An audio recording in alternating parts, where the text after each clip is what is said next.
Regarded as one of the most successful of the digital era, Donovan Germain is a legendary producer and CEO of Penthouse Records. He was awarded the Order of Distinction OD for his contribution to the development of the Jamaican music and is the recipient of a silver Musgrave Medal from the Institute of Jamaica for his contribution to the music. Today, we journey with Donovan Germain on the road to success. Mr. Germain, welcome.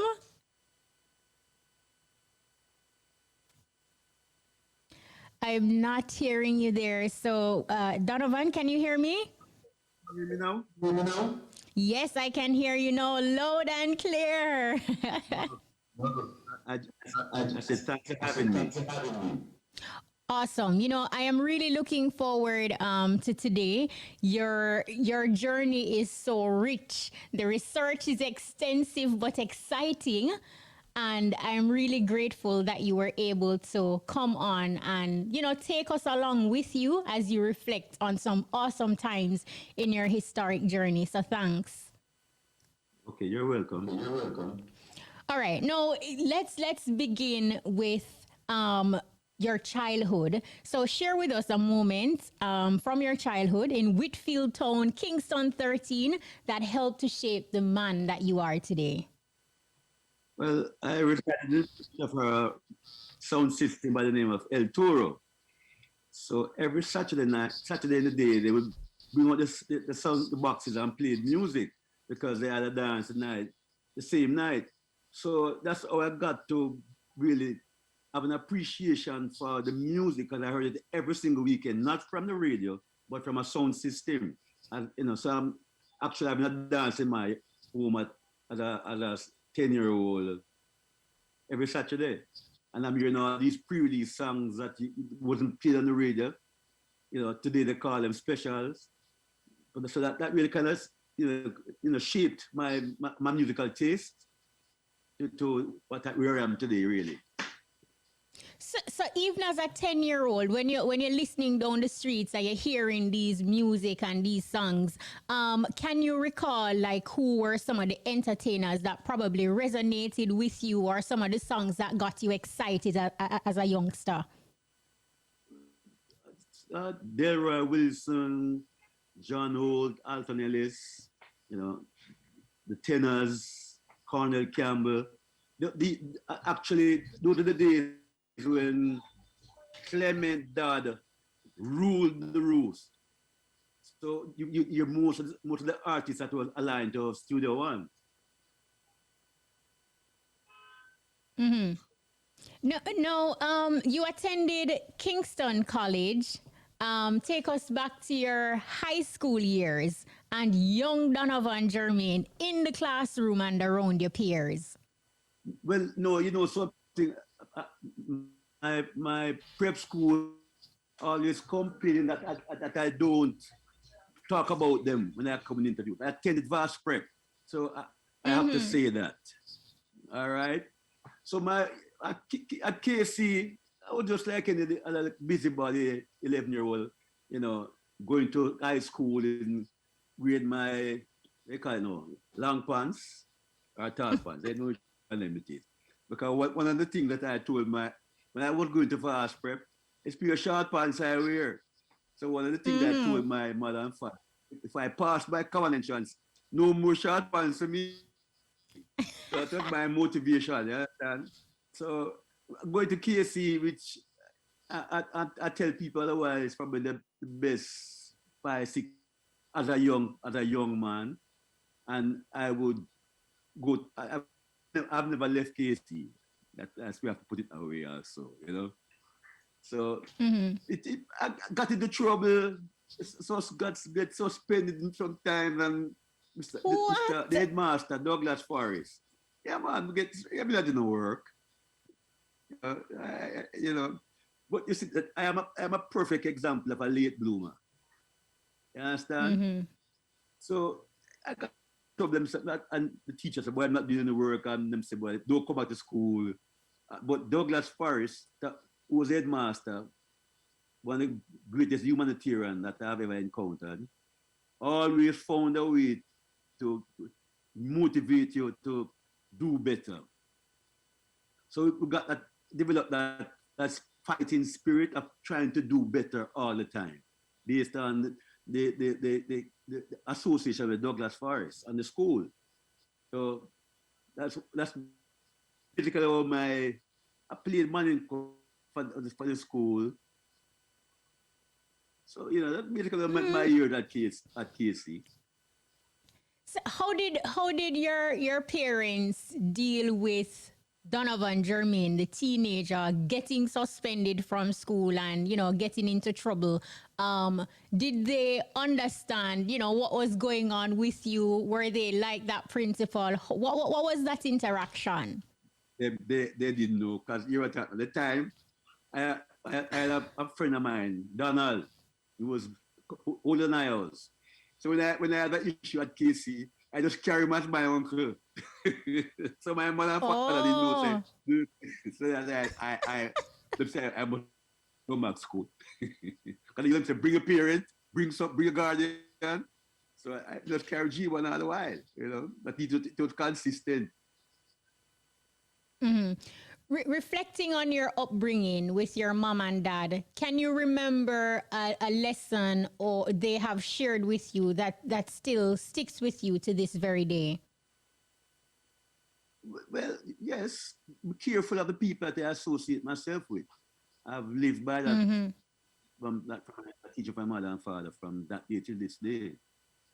So that even to this day, I I don't have a lot of friends. I have 3 friends, and they've been all over 25 years of Wow. association. Because I try not to bring in new people in my surrounding because I don't know the motives and how the world is and how Jamaica is. You don't know what someone doing outside there, and you get guilty by association. So I'm very careful of that. Mm-hmm. Um, I saw where you knew Gussie Clark and Augustus Pablo also during your high school years.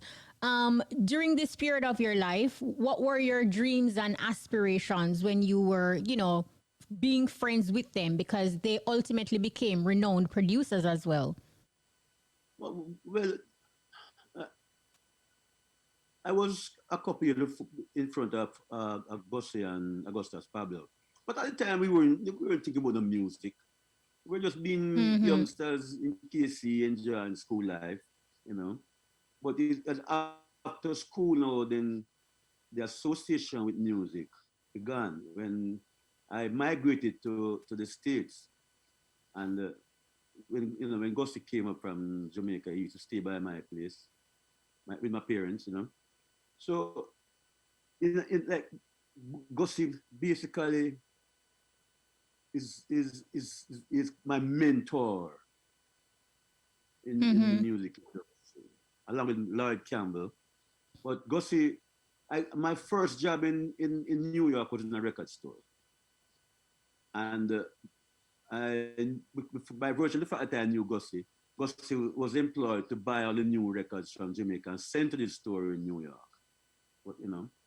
So after a while, Gussie started producing, and he gave me the songs to distribute for him in New York. So I, Mm. I started out as distributing songs for Gussie and Lloyd Campbell. And after a while, I ended up buying the store in the That you are working in. yes, the gentleman was retiring, and he wanted basically to give first preference to someone in the store. So I remember I went to my mom and I said to her that Mr. Spencer is selling the store and he has offered it to me.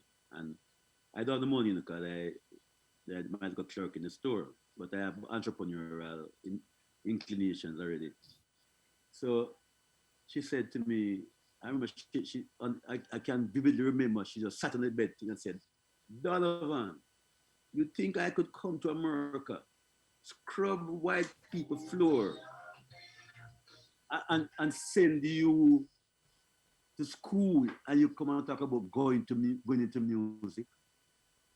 No, Wow. no. So I had to go back to Jerry and told Jerry I wasn't able to take up the offer. And then he said to me, Donovan, I will give you the store and you pay me $100 per week. I took the offer. So Wow. that is a reason. That is one of the reasons. As you go into the interview, you will realize how what why I do the things I do, and it's because of that first interaction with someone who gave me a major opportunity to really become an entrepreneur.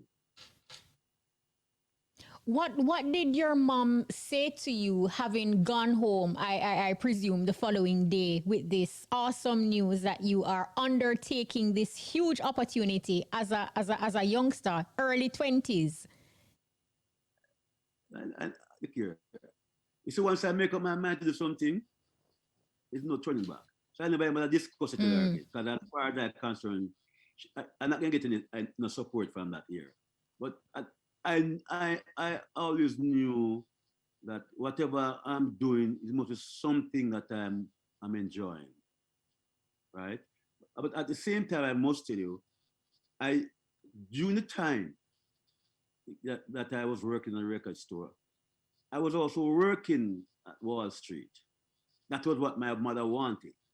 You know, I'm Mm. going to Wall Street in a jacket and tie, and our son is in working in this brokerage house, and that to her was very satisfying. But Success. I am saying to myself, I know within myself from that time that that can only restrict how far I can go working for someone.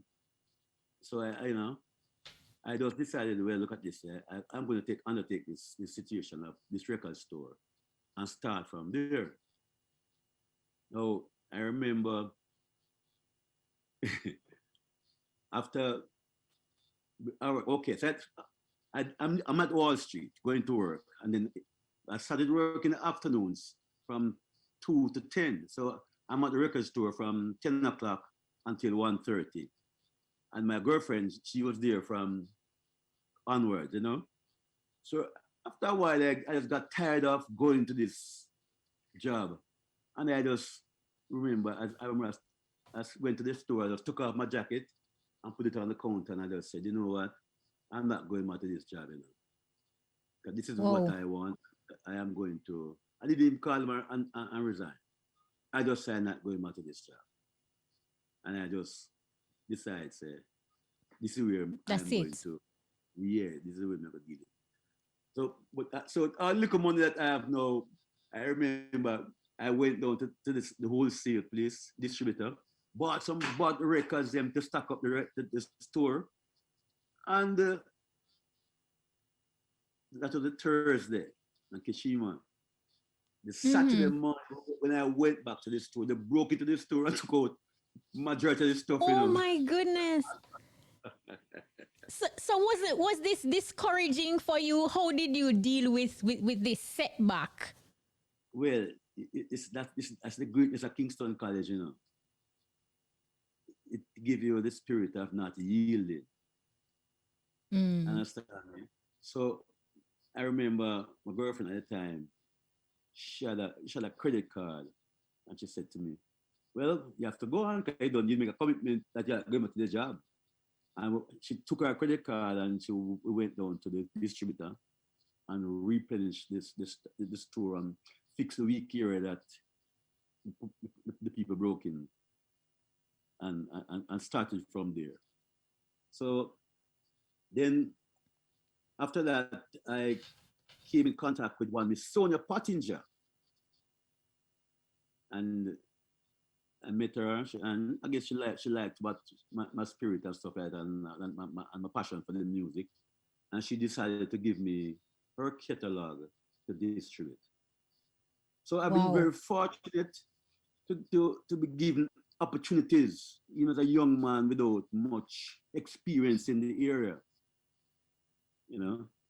ends ends. I'm like you said, the people are doing saying that I have done things. It's because people gave me opportunities. So Mm-hmm.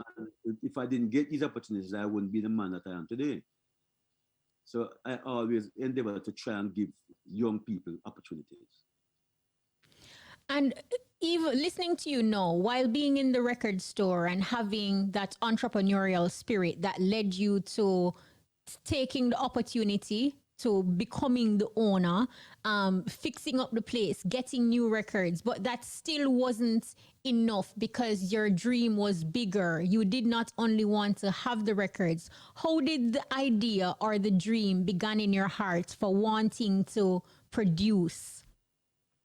Okay, well that all right. That that came from, like I said, Gussie. So I used to come to Jamaica, every 6 months and hang out with Gussie. Gussie was the producer. So Gussie had this little under 50, and I'm on the back of the Mm-hmm. under 50. He's going to Channel One, or he's going to Treasure Isle, and I have the multi-track tape in my hand. So I go into the studio all the while and just sat there and watch the interaction between engineer, producer, musician, artist.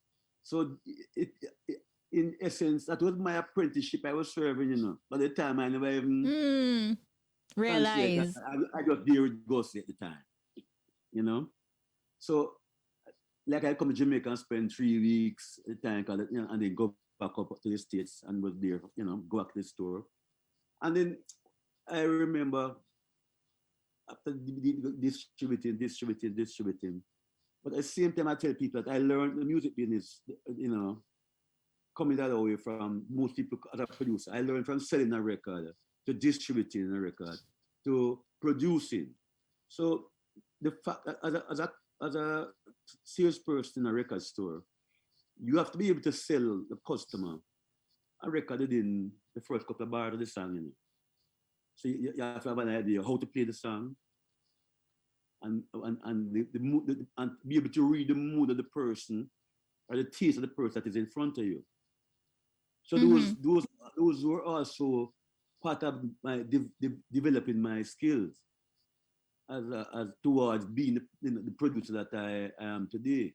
So, but like I said, all those things I just doing them, not knowing that these are the things were really setting the foundation for me to become a producer.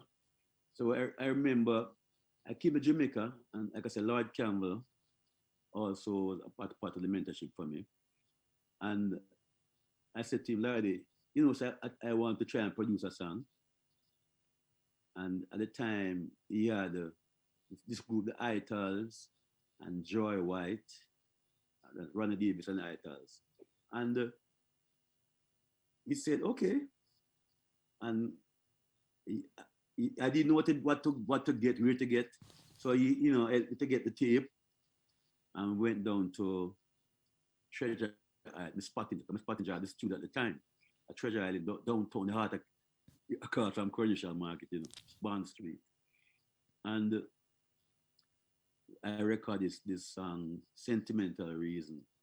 Now, this song now, it connect back to what I used to hear when I was growing up and listening Mm-hmm. to the Studio One songs with El Toro. It was a youngster. And I did this song with Joy White, very emotional and thing that I finally have a song now and went back to the States. And, got a good reception. So it was kind of encouraging, you know. Mm-hmm. And that's about 1977. Yeah.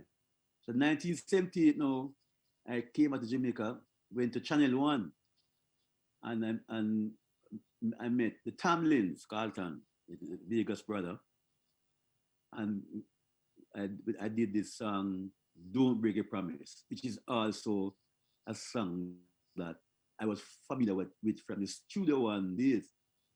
At time, I never noticed a foreign song. I just know the Studio One version because I just Mm-hmm. I the Studio One songs. And so when I came up now and released the song, I'm in the store in New York, Brooklyn, and the phone rang, and this gentleman said he's calling from Island Records in London. So, wait, my heart started racing now, So the man said to me that I have a song, Don't Break a Promise, by the Tamlins that they wanted to distribute. And I'm saying to myself, no, this was about my second foray into going to the studio and make a song, Yeah. And here it is, this major label reaching out to me for my work. So I said, okay. It was February 78. And I remember Lloyd was in London at the time, Lloyd Campbell, called him, and he got a place for me. I said, well, I'm going to come up there and meet with Island, you know. After I went to Island Records, and they said they wanted to distribute the song from me. I said, okay, no problem, because for me, just a start, and I immediately want the song. I didn't even think twice. At least I can say I have a song distributed by Ireland for my resume. Good. So, they could get the song without even give me an advance. Do you just want to say, yes, Ireland can put that song. Excited.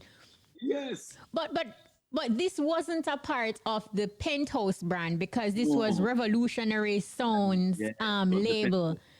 No. So, That was so let's talk about these other labels that you created before Penthouse. Revolutionary Sounds label, which started in the early 80s, Robodub, Reggae, and Germain labels. What propelled the start of these labels, and also take us through the transition, because they ultimately led to the opening of Penthouse in 1988. Yeah. At the time, it was, I just finding my way with the design of a label and what I would want my label to be. You understand me?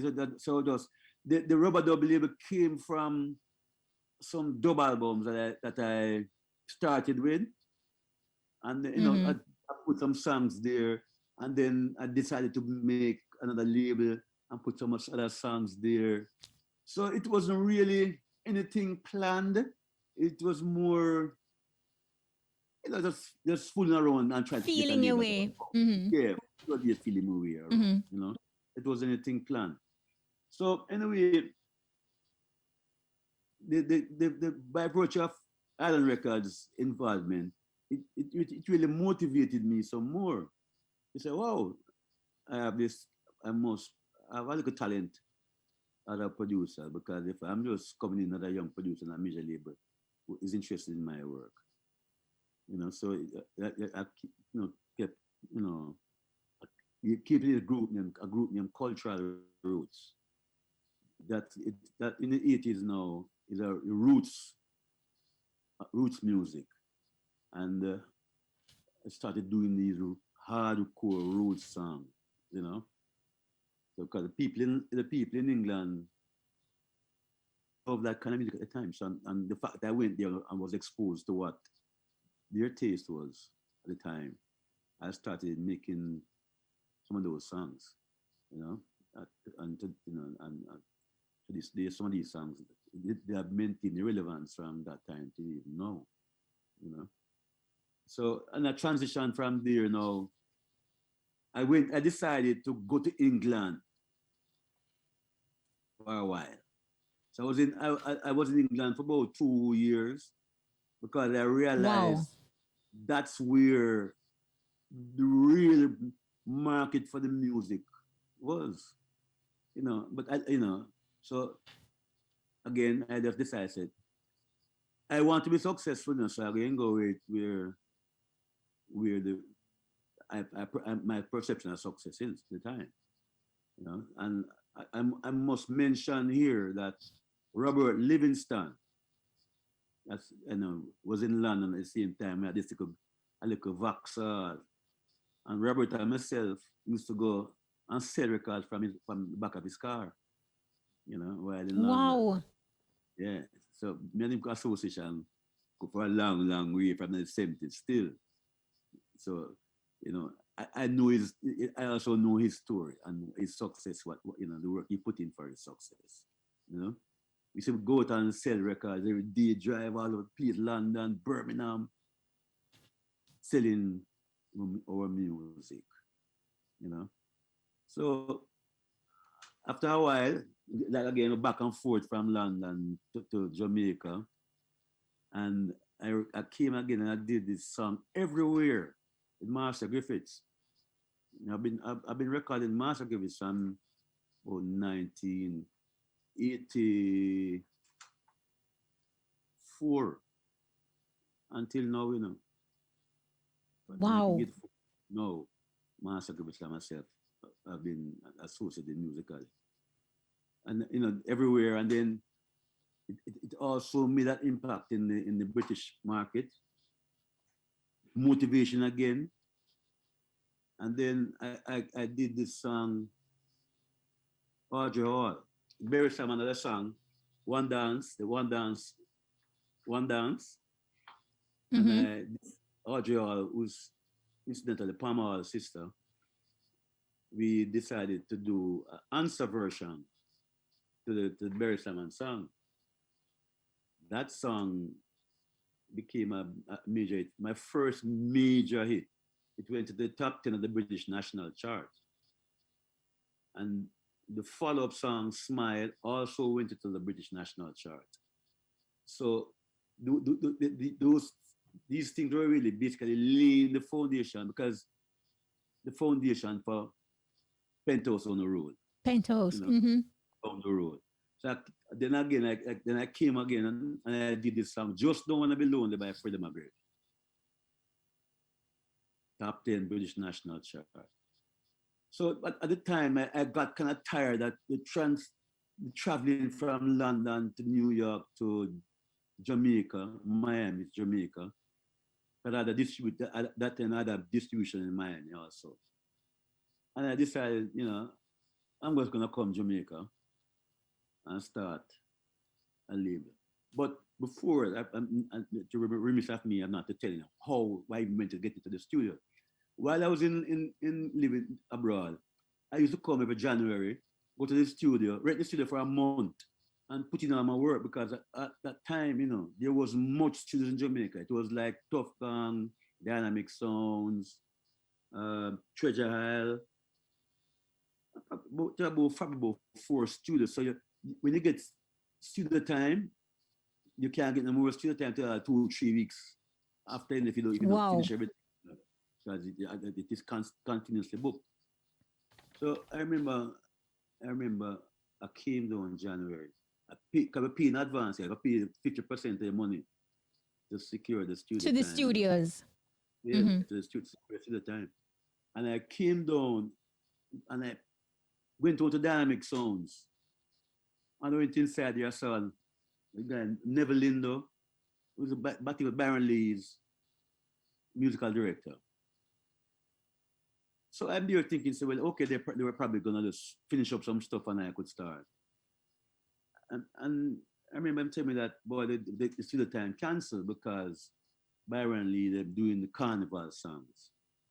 Now, we fly away from England, limited time, put everything in place to come and do my business, and then to be told that the time canceled because Byron Lee doing. I Shall Sing, Penthouse Records, 1993. Marcy Griffith. I shall sing. Now, Donovan, before we went to Cashbots, you were telling us a story about booking studio time, and there was a clash between Byron Lee and the Dragonaires and him recording soca songs, and that really peeved you because you had booked your time in advance. Yes. So automatically, in the back of my mind, I knew that I had to have my own studio, because at the time, as a creative person, you come prepared to do something and then you run up in a situation like that. That was really demotivating. So that's well, I decided now to start Penthouse. People ask why the name Penthouse. The name Penthouse came from the factory studio was built on the top floor of the building. That's why it was called Penthouse. No other reason. Mm. Yes, No, that's why I started. No, the you thing know. about yes, what Mhm. I need to say, during all this time, remember I told that my mom wasn't really 100% For supported, you. Mm-hmm. supportive of, yeah, being in music. 'Cause at the time, you know, she saw was ganja smoking and being a rasta, and at the time, people never really think that music or that business. They just waste time. Our music. Mm-hmm. You know, they might look down and let's look down on the music. The reality of that, you know. So when I started to have the success, I used to give my mother a couple trips to London, and she come to Jamaica and see what I was really wanted to do. That before in open penthouse. She come, So when I opened penthouse, I think the September 1988, I remember I went to New York for the Thanksgiving, September, it's November, the last week of November, and spent time with the mother. I remember dropping her off at 168 and Jamaica Avenue in Queens, and told her I said I would come back and spend Christmas with her. Well, Kshema, Mm-hmm. I'm at the studio working one day, and I hear my sister calling, Donovan, Donovan, Donovan. I, and you see, automatically, I just figured, say, well, right, it's something wrong here. So now my sister calling me crying and Mm-hmm. just saying, and my mom name was Clara. And every time she said Donovan, I said Clara. I said Clara. She said yes. And when she calmed down, she told me that my mom was in the hospital. Mm-hmm. So, living with my mom, she always told me, Kshema, if Mm-hmm. Donovan, anything should ever happen to me, do not keep me on any life support system. Always told me that. And I'm on this woman could have known that this is a decision that I was gonna have to make. So when I flew up to New York, the hospital the night, and looked at her, felt her pulse, and I opened her eyes. And when I open her eyes, when you the cartoon, you see somebody get a hot lick and see it like a round. I saw Mm-hmm. her eyes looked like that, and I remember the doctor came to me and asked me, what I wanted to do. So I told him that she had always expressed that if this situation should present itself, I must not prolong life by keeping her in a support system. The only thing I regret in all of that is that the doctor asked me if I wanted to donate our organs, and some of my family members was there with me, and they kind of dissuaded me from doing that. But that's one regret that I because I should have donated our organs because Mm-hmm. at the time could help others, you know. So so to this day, my greatest disappointment is that she didn't live to see the outcome of the decision that I made as a young man. You Mm. understand? This is my greatest disappointment. But anyway, back to Penthouse now. So this started from the Penthouse. Started this recording my songs them for myself, and I gave Sonic Sounds its songs to distribute. See, normally you get a royalty statement every 3 months at the time in Jamaica. Mm-hmm. And at that time that we got to the 90s now, we are around the place from 91, 92, 93. And my royalty statement can never go past a certain figure, no matter what we do. And I said, but this doesn't make any sense. And I decided to, I'm going to start I'm going to try distribute a song to see what it really like in Jamaica. But I was distribution in the States at the time. And the first song I did was Murderer, Buju Banton. And within the space of 2 weeks, the money that was that I got 3 months, 4 months work so elsewhere. So that again made me realize that I had to start distributing my own thing. Mm-hmm. So as I run into situations, I made adjustment. You know, because when I started, then again, when I started distribution, no, you had to pressing records them somewhere else. So I was pressing Sonic. I couldn't press a Sonic sound because at the time that was where I was moving my business from. So I was pressing at Dynamic Sounds and Tough Gun. And then you get in records press, but you say Independence, Easter, Chris, you can't get no record press from them because they're pressing their product at the time where most records are being sold. So we can't get no record press. So again, I next buck up on another roadblock and decide, so well, then, all right, we're going to start with a pressing plant now. So I remember I said to Buju, we're going to start, we're definitely going to do my pressing plant. And he said, all right, let's do it together. And that's how me and him end up building the pressing plant by that time, and start the own pressing plant there. Because like again, as we run up into situations, we try and solve them, you know. So Mm-hmm. and to me also, it is my journey. It was as an example to other young producers that we can do it ourselves. We never feel because everybody was depending on either sonic sound or tough or dynamic sound to distribute the songs. So be coming here and doing these things basically as an example to, like I said, to other producers, my peers, them to know Mm-hmm. we can be able to do these things ourselves. The first make a mind, so we're going to defend what we're doing, you know. Mm-hmm. So you know that is part of again the part of the road to success because I was able to, like what you said, control our destiny, you know. Mm-hmm. And as you mentioned Buju Banton and talking about controlling the destiny, Buju came to Penthouse as a youngster and under your tutelage became a dancehall megastar. What was the conversation between you and Buju Banton as he transitioned from the success of Mr. Mention, his second album, to a more spiritual musical path today known as the Till Shiloh album? Well, all right.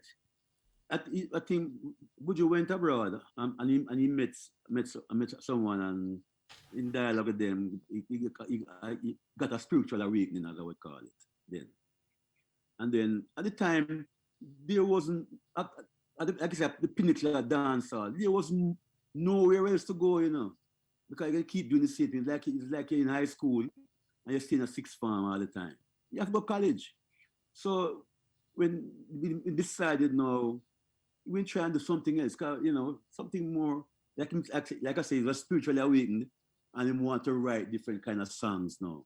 The thing about it as a producer, any other artist will tell you, I do not stand in the way of creativity of any artist. I try and accommodate it as best as possible. So when come and decide I'm going to do, you want to do this, the change in direction, I'm wholeheartedly behind it because it's growth. It's growth. It can't be the same place or do the same thing and Mr. Mention. So because if he had continued doing Mr. Mention, I don't think he would have be the artist that he is today. He would not have had the success that the worldwide acceptance as an artist if he had stayed just doing the dance stuff. Mm-hmm. So it was to me. Even I myself as a producer, you want something else, something else. You can keep doing the same thing over and over and over. You get bored and that the thing gets stagnant. So it was a change that was embraced by myself and him, and we just encourage him to Mm-hmm. do it. No, one could consider Penthouse a university, and just like a chancellor, you have helped to shape the careers of many of our iconic entertainers. What is most challenging about artist development? It's for them to have an understanding of the nuances of the business. Because sometimes an artist might come and him have a song, and because he's so emotionally attached to the song, he figure the song is the greatest song. And as a producer, you have to be more objective and realistic, and and separate the emotion from the reality of what we're doing. You know, so it's just to get them to understand that not every song you're going to be a big hit. Is that not is a career takes growing and accepting and acceptance from people. It's not just gonna happen overnight, because sometimes they go out and the friends around them hear them sang people on the radio 2 times and them forget them should have drive the biggest car because them sang people on the radio, not knowing that the promotional aspect of the business, how to get the things done. So one of the things that I did was that, so a lot of times I came to the studio, we just sat down and discussed the business as opposed to just going into the studio and record a song. So you Mm. can't record and then they don't know have an idea of the business. And I encourage them to produce too, because when you produce, at least a bit first an experience of spending their own money and it don't work and know the risk that producers take. So we encourage them to produce. Try it and produce a song. You know, that means it make my life easier, because them have an understanding of what it is, what it takes, and the risk that we take as producers. Because what you have to understand, when something fails, the producer loses money, the artist loses some time, Mm. but the producer loses money, and you can't go back to the market if you don't have no money. So you have to be really practical and realistic in what you're doing as a producer. So sometimes artists might think you should be doing this and should be doing that. And as a producer, when a song is completed, you have to know if it makes sense to be investing in further in the song.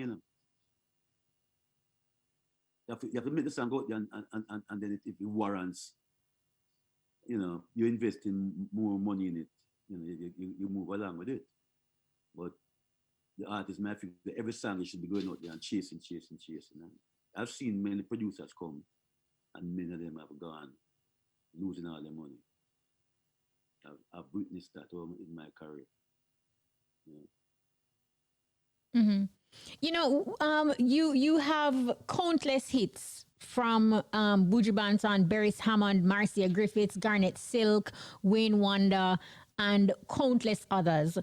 What is the distinguishing quality of Donovan Germain that repeatedly results in you being the mastermind behind so many classics, thus becoming a cornerstone within the genre, despite not being a player of an instrument? All right. You see, go back to remember I said to you, learning the business the way I learned the business, being able Mm-hmm. to sell a song to someone within the first bars. So that experience of selling songs in a store, it kind of develop your ears to be able to identify the possibilities of a song within the first couple bars.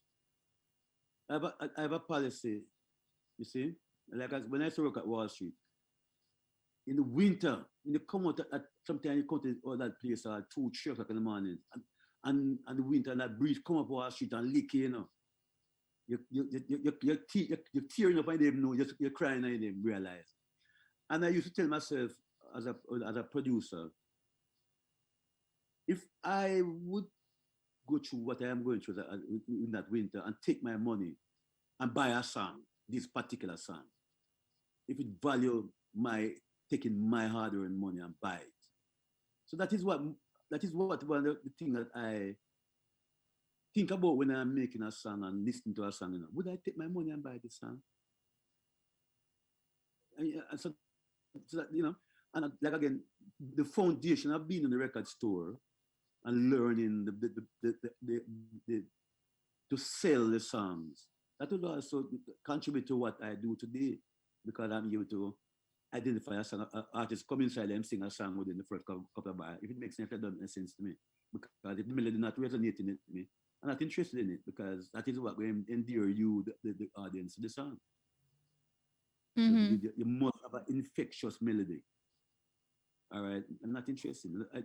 Sometimes you can't want to make a song and think so people must wait a year to a million times for them like it.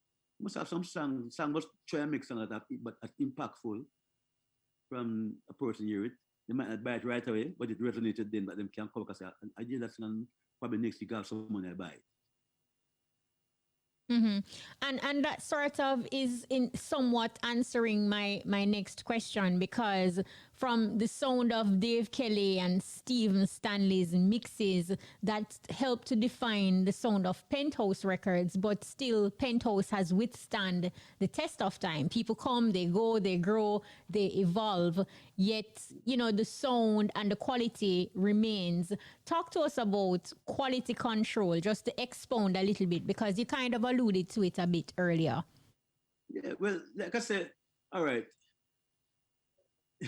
I use analogy sometimes. If you go somewhere and you go to the doctor and say, yes, you need a specialist to do something, you can try and get the best person that you think can do what you need that needs to be done, right? So as a producer, if I have a project to do, I'm going to try and get the best musicians. I'm going to try and assemble the best musicians who take pride in them work. Because the fact that I don't play an instrument, I can appreciate it when you play it and I say it sounds good. But there's certain technical aspect of being a musician that I above my pay grade. So I have to have musicians around me that really they're competent, and professional, and really take pride in their work. And they're not going to come to the studio until they themselves are comfortable with what they're putting on the computer. So that is important. Now, again, after that, you want to get the best engineers to mix a song, because after all that work you put in to bring the song to a point, the song that you hear, the engineer plays a very integral part in it. Because if it don't mix properly, when you hear, you say, oh, this sounds so. So you have to try and get competent people to get quality work. Listening to you talk, oftentimes we hear of situations where entertainers and producers are at odds because as it relates to the business side of the music. Do you think that your experience with Wall Street, you running your record shop, having a job as a sales representative, being able and having that ability to sell has actually helped you to better understand the business side of the music? All right. Remember, I have an understanding of the business, a basic understanding of the business. I'm not going to say I'm no Einstein with the business concern. But like I told you earlier, one of the important things in a relationship with artists, is being able to sit with them and try and make them better understand the business themselves. Because when they understand the business themselves, it makes my life easier. Because, and like I say, I also encourage them to be producers, because when they have the practical experience of being a producer and see what it is all about, it is easier to have dialogue with them, Because when you talk to them about them have a basic understanding of what it's all about. So one of the things I can tell as a producer is any artist that come inside of my studio and say I have a number one song, my response is you go record it for yourself. Don't record it for me. Because if you know the number one song, don't give me. You take it for yourself. Because if I don't make it a number one song, you're going to think I'm a failure. All they're going to do, let's make a song, because ultimately it's the public that makes songs number one. Them going to go out and embrace the song. We can do as producers trying to make the song as best as we possibly can, you know. But the public going to embrace the song and make it a hit. Because if we as producers could go, that's what we're going to make it.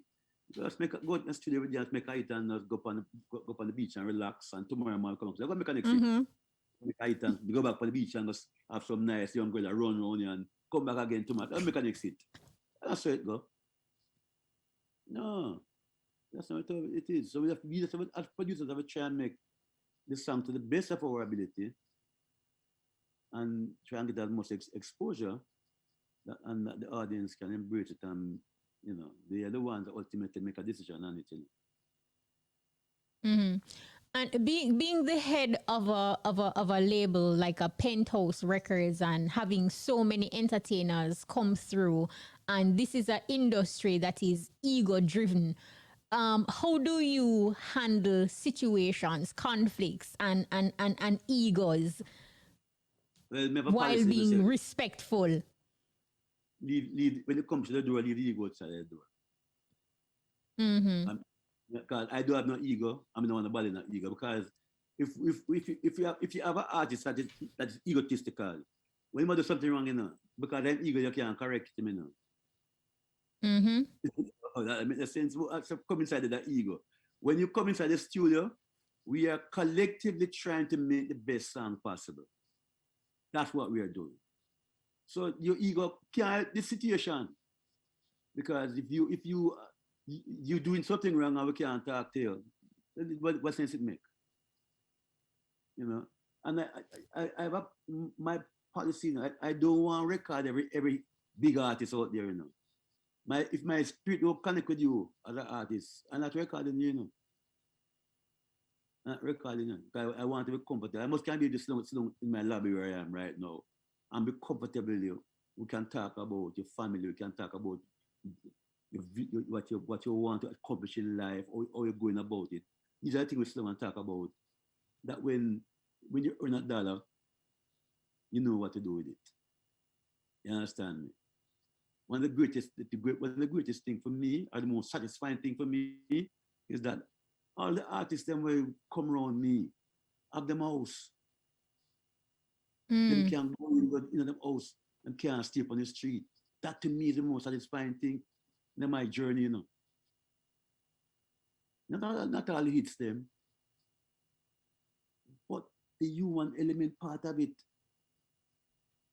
where them know so them can go home tonight and then you can do so them not know if you sleep tonight. Can you yeah, go ahead. You have created many hits, right? So I know this may be a tough question. Which of your hits was the most fun to create? The most fun. Jesus. Kshema. You know, nobody never, that's a question I've never been asked before. From start to finish, yeah, whole a vibe. Yeah, the thing about it, you see, about why I can't answer that question. You see, the certain musicians that I work with, is if I come in the studio and we start, it's pure vibe, laughter, joking. Because that is how we have happy music.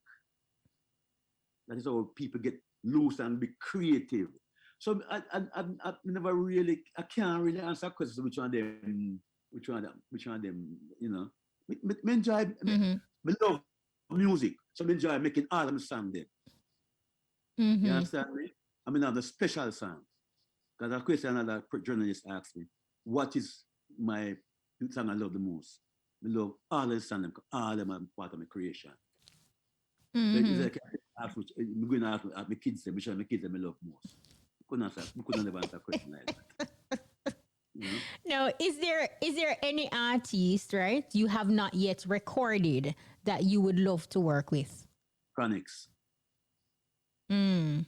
hands down, because I think he has the potential to be major artist.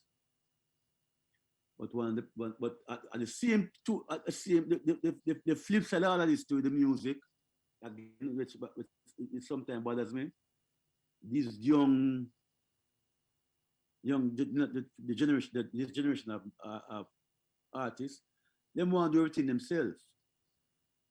So Mm-hmm. sometimes there's no objectivity in the work because they are emotionally attached to the work. So if you emotionally attached to the work, sometimes you got things that fly under the radar and you automatically fix that it's the wickedest thing. Whatever you do, you have to have objectivity in it. So Mm-hmm. you have to be able to in a situation where somebody can separate them, those two emotions. So if you don't separate that emotion, you figure everything you do, you know, It's the the wicked. greatest. Yeah. Mm-hmm. But I think that Chronix, while in potential and limitless as a youngster, but him just I guess I'm doing him own stuff. So hey. Now, you have seen the music evolve from analog to digital. How has the technological age today influenced the way you make music now? Well, I can tell you something. Mm-hmm. When they ask me ask that question in a while. Give me the digital age because I can see the music and not just hear it alone. I can see it. You can Mm-hmm. look here. You remember when the analog days, when Dave and Tony and Steve mix a song, and I come in the morning and say, boy, do you know so this I can go up some more. Don't start with a song from scratch. And when just account you change one instrument in the song. No, we just go inside and the engineers call about the song and just fix the one instrument in a minute and I'm out of there. So give me the computer. Yeah, analog sound and this sound. Be careful. People listen to music on them phone and them laptop and everything. You think them not really the difference between analog and digital right now. Them just want to hear something that sound good. When music sound Mm. good to them into it. You understand? Because but yeah, so like I said, good engineer, competent people to make things sound good. So give me the digital thing, man. Make my life easier. Who is on the Penthouse Records roster now? you know, all right. So I kind of I'm giving a lot of my time to Kingston College now. Mm-hmm. I am the manager of the football program at Kingston College, along with my other friends them, right? And I think that's it's giving back time for me right now. I've been giving all along, but giving back to KC Mm-hmm. time right now for me. So I spend a lot of my time down at KC now, you know, because like you have to give back to the youth them. Cause I can tell you something. The first year I got involved with the Mining Cup side, I remember I was talking the first 12 youth I spoke to, six of them never know who their father was. And I realized the problem we we're having. Because the mothers can't grow boy picnic. There are certain things that a man have to improve son. So with mentorship that I got from Lloyd Campbell and Gussie, Gussie. yeah, it made me realize that somebody have to teach you to do things, so me give me I go there we talk we try our best to mentor the youth them and try to make them get scholarships to go out of the country. Try better them life and things like that. Try put in a good program them can have a good good nutrition and stuff like that. But my headspace I don't have KC right now. I am in the middle of doing a project with Dwayne Stevenson and Sugar. That's Mm-hmm. motivating me now. could just come out and make single songs like I used to do. I kind of get tired of that now. We need to just say I'm gonna make a project, or doing, I'm gonna do an album, and that motivate me to come in the studio and put in the work. Sugar, we're gonna do an album. Buju can't say we're gonna do an album, make some song that motivate me. But just come in and sit down at the and that it kind of get to me a little bit now. So maybe I just to avoid burnout, most of my time is done at KC. Wow, and giving back is always awesome. As we're about to wrap, Donovan, what advice would you give to young and aspiring producers on their journey about to embark on the road to success? All right. A critical thing is that if you're a singer, look for a producer who can produce a singer. If you're a DJ, a dancer, a DJ, look for a producer who's competent there, so. Because that makes sense. You're a singer, I'm going to try to find a DJ producer to produce you. That doesn't make no sense. You understand? So try and research a producer who would best help you to showcase your talent as a singer, or the producer who will help best showcase yourself as talent as a DJ. You understand me? So that will be and try and everything online now. Okay, people can go read what the business is going on. Like first time where you have to buy a book, Anything you want to do is Google it and get the understanding of what the business is all about. And you can talk to people and if you need further clarification on things that you read, That would be my advice to them, I think about it, It's easy to get up and call a producer a thief. And so, which is,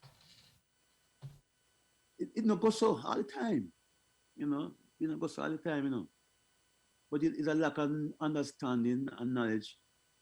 People, even the fans outside have a lack of understanding and knowledge of the business. So the artists say a thief and them jump on the wagon because them are the fan of the artist. So say a thief. Mm-hmm. And if we as producers were supposed to do the business, how international business done, a lot of artists wouldn't get that doing collect money, because when you produce a song, with the foreign company, if you give a taxi, if you take a taxi go somewhere, you better make certain set upon your account to pay them back, They're not giving them for free. Every single thing that is involved in a cost for that project, you know you have to pay it back before you start getting the royalties, We know that in Jamaica, so now we pay from the very first song. You just give a man money and things like that, and because the song might not sell and you just say, "Chuck." You give them some money same way because you understand the journey with them going through also. When I sang it, Kshema, anybody not ask the question, Nobody not, when I sang really, nobody not ask about the question. It is right there to be seen. So enough, one day, when it say it, you go anywhere you go, you see it, you hear it, be up on everybody's lips. What are your thoughts on an artist signing another artist versus a producer?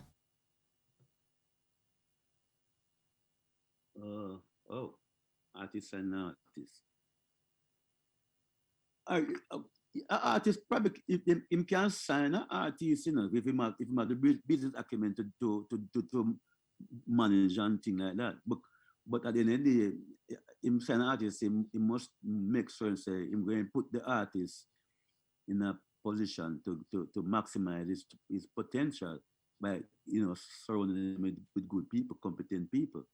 So signing him to me, you're not there, is what you're going to do after signing. That is really the critical part of the whole thing. Mm-hmm. And any final thoughts with your fellow producers and entertainers, industry players? Well, my thought really to the artist them is that with this downtime that we're having, is downtime that we can sit down and try and make some quality songs, because you see when this this new era open up. It's only the people, artists with good catalogs that can sell tickets will be able to earn money, Because don't forget, say, the promoters can't afford to be stacking shows, with fillers. Them say, I have a major artist and again put a young artist to this. You better be able to sell some tickets, and by virtue that you have to be able to have a good catalog. So, this downtime is the time to sit down and make some good songs, and try and enhance the catalog, and that would be what I would be telling them to do right now. Donovan Germain, thank you so much. Thank you for sharing. Thank you for taking us on your journey and dropping some gems. Thank you. You're welcome. You're welcome.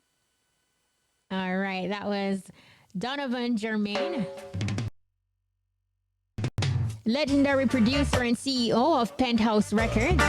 He was awarded the Order of Distinction, OD, for his contribution to the development of Jamaican music and is the recipient of a silver Musgrave Medal from the Institute of Jamaica for his contribution to the music. Buju Banton, Hills and Valleys, Penthouse Records, 1990. Them food. Reggae Radio. Whoa, hola. Hey, whoa, oh Lord, only Rasta can liberate the people over hills and valleys too. Don't let them fool you.